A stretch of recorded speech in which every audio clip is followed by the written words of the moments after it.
பொதுவாக எண்ணங்களில் என்னென்ன காரணங்கள் இருக்குது அப்படின்னு பார்க்கலாம். தேவை, பழக்கம்,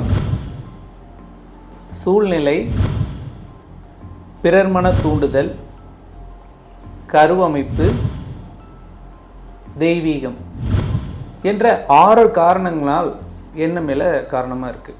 இப்போ இதை பற்றி ஒவ்வொன்றா பார்க்கலாம் வாங்க. முதல்ல நம்ம பார்க்க போகிறது தேவை. இப்போ பொதுவாக நம்ம மனிதன் தேவையான விஷயங்கள் என்ன? உணவு, உடை, இருப்பிடம், இதை சார்ந்த தேவைகள். பசி உணர்வு வரும்போது உணவு சாப்பிடணுங்கிற ஒரு தேவை.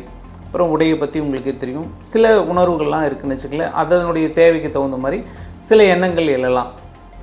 அடுத்ததாக பார்த்திங்கன்னா பழக்கம். இப்போ ரொட்டீனாக காலையில் எழுந்திரிச்சோன்னே தேநீர் குடிக்கிற பழக்கம் எடுத்துக்கலாம், ப்ரஷ் பண்ணுற பழக்கத்தை எடுத்துக்கலாம்.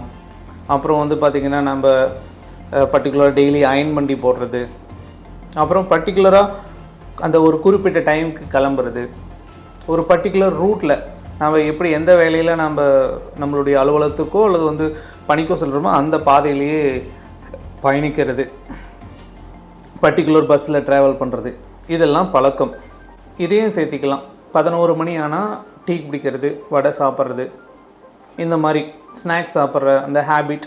அதே மாதிரி ஒரு பர்டிகுலர் ஒரு ஊருக்கு செல்கிறோன்னு வச்சுக்கோங்க, அந்த ஊருக்கு போகும்போது இந்த ஊரில் இந்த உணவு சிறப்பு, இந்த கடையில் இந்த உணவு சிறப்பு, இந்த பகுதியில் இது சிறப்பு அப்படின்னு சொல்லிட்டு பர்டிகுலராக நாம் சில விஷயங்கள் பழக்க வழக்கங்கள் மூலம் நாம் அந்த பழக்கங்கள் மூலம் எண்ணம் எழலாம்.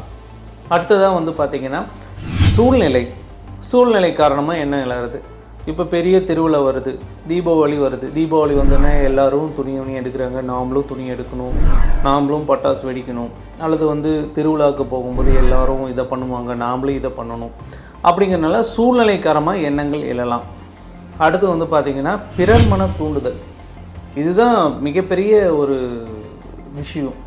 ஏன்னா வியாபாரிகள் பெரிதும் பயன்படுத்தக்கூடிய விஷயந்தான் இந்த பிறர் மன தூண்டுதல். நீங்கள் ஃபோன்லேருந்து, டிவியிலேருந்து, திரைப்படத்திலேருந்து நீங்கள் பார்க்குற போஸ்ட் எல்லாமே உங்களை சைக்கலாஜிக்கலாக நீங்கள் ஒரு பொருளை வாங்குறதுக்கு தூண்டிக்கிட்டே இருப்பாங்க. அதன் மூலம் நம்மளுக்கு ஒரு எண்ணம் எழலாம். அடுத்ததாக கருவமைப்பில் நம்ம ஜெனட்டிக்காக நம்ம பரம்பரைகள் இந்த வகையில் பார்த்திங்கன்னா ஒரு பர்டிகுலர் விஷயங்கள் அவங்களுக்குள்ள ஒரு பரம்பரை பதிவுகள் மூலம் இருக்கக்கூடிய சில எண்ணங்கள் மூலம் எண்ணங்கள் எழலாம். அடுத்து பார்த்திங்கன்னா தெய்வீகம். இயற்கையிலேயே நம்மளுக்கு பார்த்திங்கன்னா அன்பு, கருணை இதெல்லாம் இருக்கும். அந்த மாதிரி விஷயங்கள் மூலம் நம்மளுக்கு தெய்வீகத்தன்மை இருக்கும். முன்ன பின்ன தெரியாதவங்களுக்கு நம்ம உதவி செய்கிறது,